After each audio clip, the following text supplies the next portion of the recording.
But all right, let's just jump right into it, man. These are my SEC quarterback rankings for 2021. And I try to do this every year.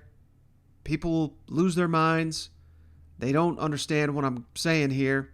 This is not necessarily a ranking of where these guys are today. I try to do this as projecting out how these guys will perform in the upcoming season. So when December rolls around, this is the order I think these quarterbacks are going to be in. So just to make that clear, not necessarily where I'd put these guys right now as of today, but by the end of the season. So let's just dive into it. All right, so I'm going to start with the guy I've got last on the list. So don't be confused. I'm not saying this is going to be the SEC's best quarterback. We've been singing the praises of Kentucky all off season. Cover your ears, Big Blue Nation. I got Joey Gatewood, number 14 in the SEC. A lot of that has to do with the fact that just not seeing this offense. I have no idea how effective it's going to be in the SEC. Maybe it's awesome. Talking to Nick Roush, if you missed it, we just talked to him. They're going to lean heavily on the ground game, just added another offensive lineman. Yes, I know they got Wan'Dale Robinson, they got Josh Ali, two really good receivers there, but I just don't know what they got beyond that. So for me, right now, Joey Gatewood, probably going to be number 14 in the SEC. And, looking at this list, there's going to be some surprises on it, but I think this is a lot better collection of quarterbacks than we've had in recent seasons, because I think in most seasons we'd be able to knock a guy like Joey Gatewood up several notches, but I just don't see any slouches on this list. And next up, number 13, Luke Doty, South Carolina. He certainly had some flashes last season. I don't think it was fair to him to kind of get pushed into the lineup there late in the season after, if you recall, he started the season as a receiver. But they had to make a change. Colin Hill wasn't getting it done. Helinski wasn't getting it done. They needed a spark, and he was able to provide it. A little bit of one there against, I believe it was Missouri, second to the last game of the year. But it seemed like they kind of figured him out. And then the last game of the season was just a nightmarish performance. Again, I don't put that on him.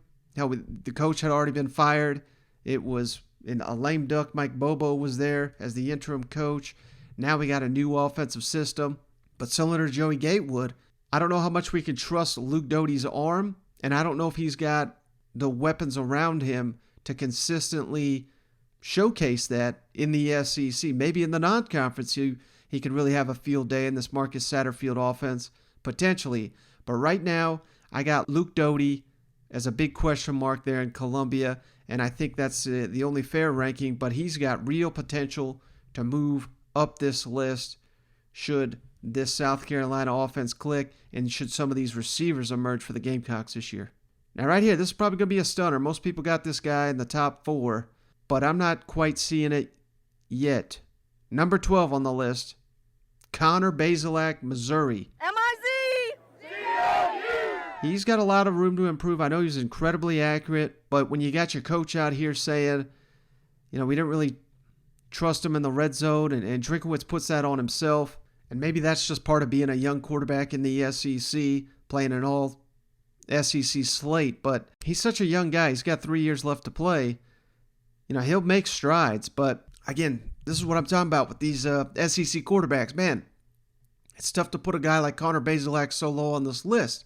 But this is honestly where I think he'll be. I mean, I don't think he's one of the SEC's best quarterbacks. Maybe he'll prove me wrong. They are adding, they've added some receivers there in Missouri. Eli Drinkowitz, known as obviously an offensive mind, but it seems like he's actually produced more running backs than he has quarterbacks. So Bazelak will certainly take a step forward. He's got to, if Missouri is legitimately going to challenge there in the SEC East like a lot of their fans do. But until further notice, I need to see something more than torching LSU's terrible defense last year. That was kind of the standout performance in my mind when I think of Connor Bazelak.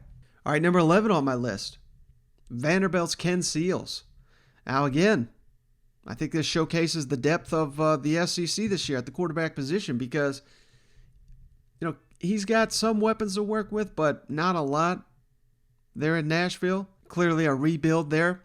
but I think they're going to be able to build around Ken Seals. Take it down. They've got a transfer running back from Temple that's eligible now, so that'll take some of the pressure off Ken Seals, but I think even he's got room to grow. And, of course, we're talking in a new offense with depth issues. So, maybe if we weren't dealing with those issues there in Vanderbilt, I think Ken Seals would have a better season. But, again, kind of like basically all the guys we've listed so far, not a ton of reps. I know Ken Seals started all last year, but only one season, and it was a COVID season, and there was no spring. And, it's just very hard to judge a lot of these guys in the system they were in last year. So there's potential for all these guys to make huge strides and jump up this list this year.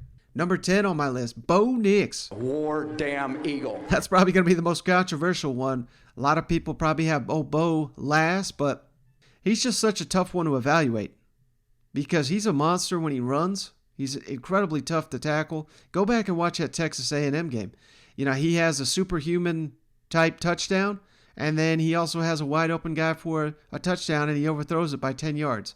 That's what you're getting with Bo Nix. At least that's what we got last year. We saw quite a bit of that his freshman year, which I think is to be expected for a true freshman in the SEC. But how far can he progress with Mike Bobo coaching him, with Brian Harsin coaching him? I think they'll get the best out of Bo Nix. But again, he is not going to have a ton of weapons.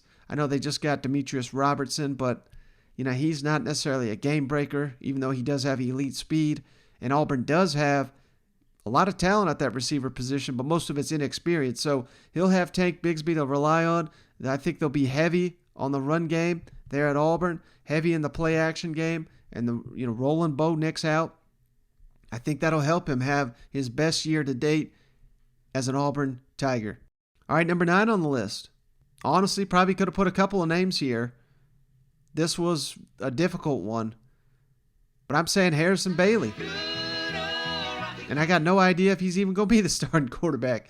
The fact that I thought it was going to be Hendon Hooker, and it still may. But then they bring in Joe Milton. So what does that say about what they think of Hendon Hooker and Harrison Bailey?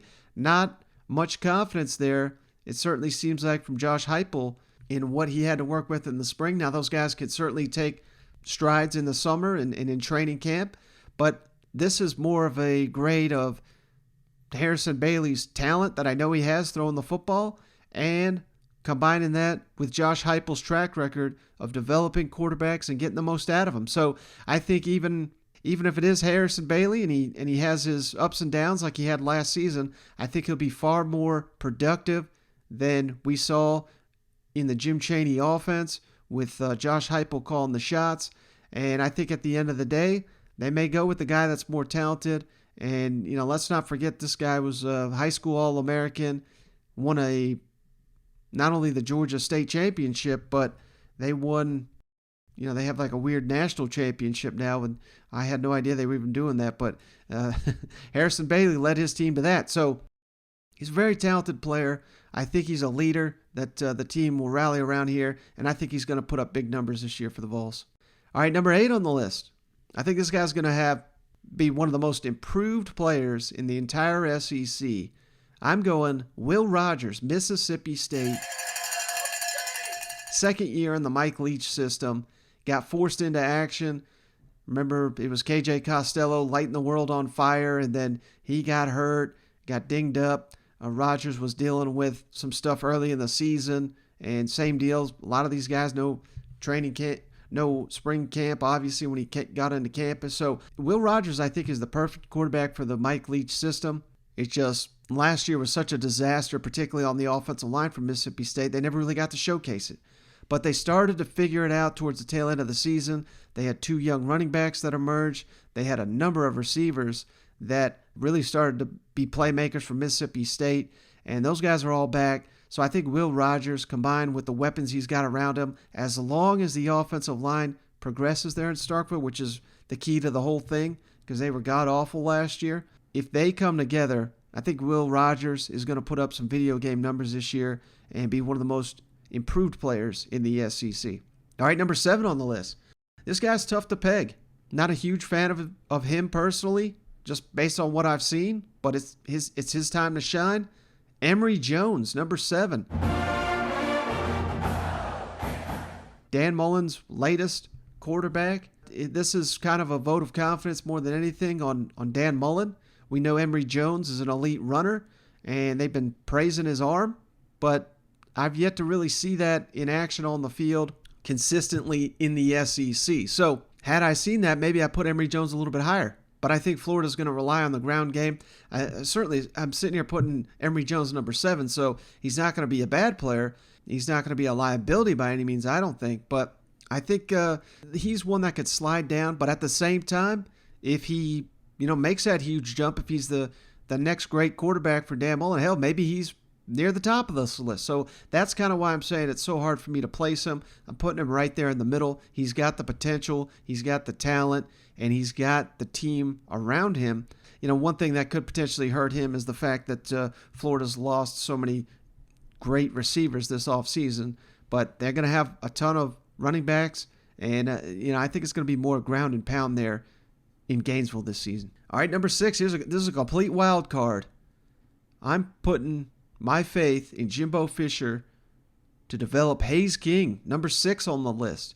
I think he's going to have a big year, and he is just surrounded by talent. Again, kind of similar to Will Rogers. They need the offensive line to come together with 4 new starters. Of course, the one returning starter they got is potentially an All-American in Green, so they've got nice pieces to build around. And the offensive linemen that they got coming up, it's not like these guys are 4 one-stars or anything. I mean, a lot of these guys are elite prospects. Some of them they have some good experience. So if the offensive line gels and Hayes King is as good as I think he can be, Texas A&M is going to be one hell of a team next year. May contend once again for a college playoff berth. I think Aggie fans in Hayes King's first year as a starting quarterback, I think they'd take him being the SEC's number 6 quarterback in the SEC. All right, the top 5 here. Number 5, Bryce Young, Alabama. Roll Tide! It's hard to ignore all the hype and all the talent he's going to have around him. He looked outstanding in the spring game. Of course, Alabama was without, some of their star pass rushers in that game. And I don't think from what we've seen so far from Bryce Young, it's not fair to say he hasn't lived up to the hype because he's not really gotten the opportunity. But as I watched him, I've not said, wow, this is the next great Alabama quarterback. But I said the same damn thing about Max Jones. And look what happened there. So Bryce Young, he's got all the talent in the world. We know that. He's going to be surrounded by a ridiculous amount of talent. New offensive system, new offensive line coach, 3 starters on the offensive line, new receivers across the board. Outside of John Mechie, who was outstanding last year. So he's already got his go-to receiver. They got a very talented and deep running back core. Alabama's offense will be good. I just don't think they'll be world beaters. That's part of the reason why I got Bryce Young, number 5. All right, number 4, I've been singing this guy's praises all off season. KJ Jefferson. Woo pig! I think the Razorback fans would be thrilled if KJ is that good of a quarterback this season in the SEC. And, based on what we've seen, I think he lives up to the hype. I mean, this guy from the first time he's taken the field for Arkansas, the game wasn't too big for him. That performance last year against Missouri was outstanding. I know they didn't get the win, but that was more on the defense than anything. Wasn't able to get that stop against Missouri. I think KJ Jefferson is maybe even a little bit more of a fit for that Kendall Briles system than Felipe Franks was. He can run, he can pass, he can do it all. He's got the deep ball. I think Arkansas is poised to be one of the most improved offensives in the entire SEC, going to be led by my man KJ Jefferson. All right, top 3. Now we're getting into, potential All-Americans here. Number 3, JT Daniels, Georgia. Poised for a huge season, coming back to Athens, entering the season as a starting quarterback in Athens. Should be huge after spring and training camp. And I know George Pickens went down, but those that know the Georgia roster know they're absolutely loaded at the receiver position. So it hurts to lose your number 1, but hell, they got about 5, 6, 7 quality targets. And hell, don't forget they added Eric Gilbert and Darnell Washington. That's going to be, I know they're saying Gilbert's going to be a receiver, but if they put those guys out on the field at the same time at the tight end position, I don't know how in the hell anyone's going to stop that. So I think JT Daniels will also put up some ridiculous numbers. I think the only thing that could potentially hold him back is that defense and Kirby Smart. They may want to play it a little conservative at times, not run their defense ragged, because they're looking at trying to win the SEC, trying to win the national championship. And I just don't think these Saban assistants have it in them to let loose the offense full throttle. They'll go, high gear here, but I don't know if they'll go full throttle. Otherwise, maybe I'd have JT Daniels in the top 2. All right, this may be the biggest stunner here. Kind of teased it with those Coach O comments. Max Johnson, Go Tigers. LSU, number 2. This is kind of the biggest leap of faith I'm taking on this list. But I just think that with all the pieces LSU's got returning, their offense is set to explode. We'll get to our interview here with Matt Zenitz here in just a minute. But, hell, he's saying if Josh McDaniels would have taken the Colts job, head coaching job, they were going to name Jake Peetz offensive coordinator.